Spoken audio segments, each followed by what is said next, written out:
What's up guys? Welcome back to my channel. So pag-uusapan natin ang naging laban ni Naoya Inoue versus Marlon Tapales. So bago ang laban, tignan muna natin ang tail of the tape. So may edad si Inoue na 30 years old. Samantalang si Tapales ay may edad 31. Mas matanda ng isang taon si Tapales. Pagdating sa height, mas matangkad si Inoue, 5'5". Samantalang si Tapales ay may height na 5'4". Sa weight, mas mabigat si Inoue, 121.8.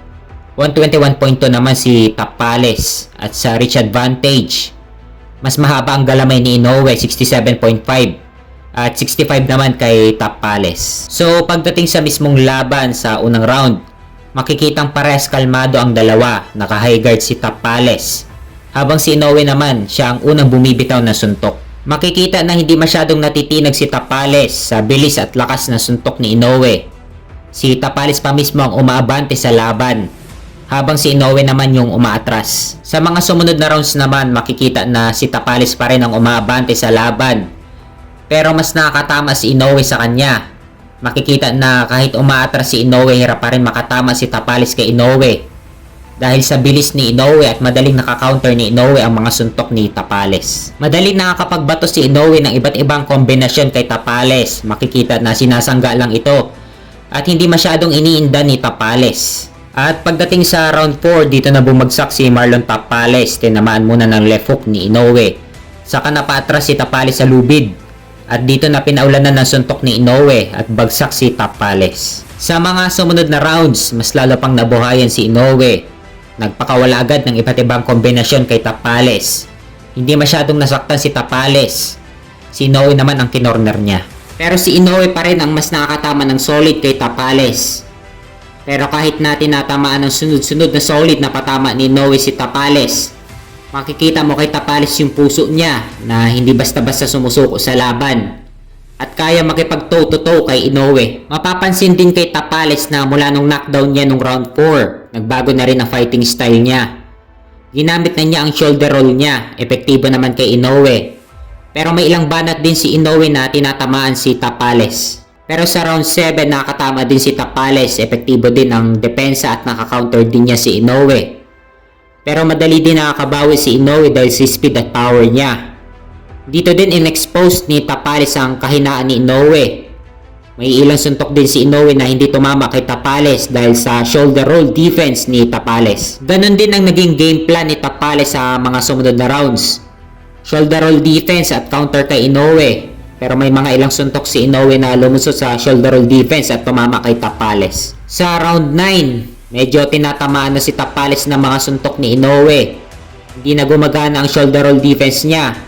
Nalaman na ni Inoue kung paano niya papasukin ang depensa ni Tapales. At pagdating sa round 10, dito na natapos ang laban matapos tamaan ni Inoue ng solid right si Marlon Tapales.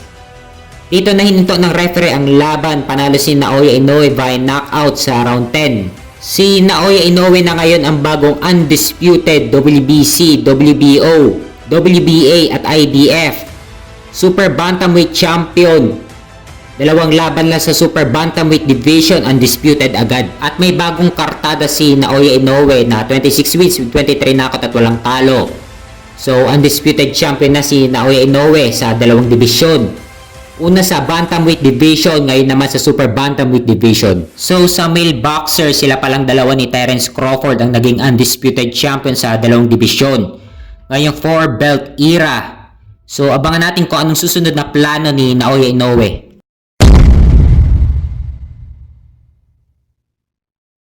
Sa kabilang banda naman, Ryan Garcia nagsimula na makipag-negotiation sa kampo ni WBC Super Lightweight Champion Devin Haney.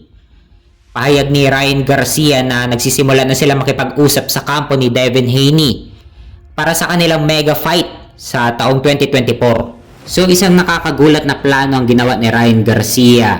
Kung matatandaan, pagkatapos ng laban niya kay Oscar Duarte, si WBA Super Lightweight Champion Rolly Romero ang kinall-out niya.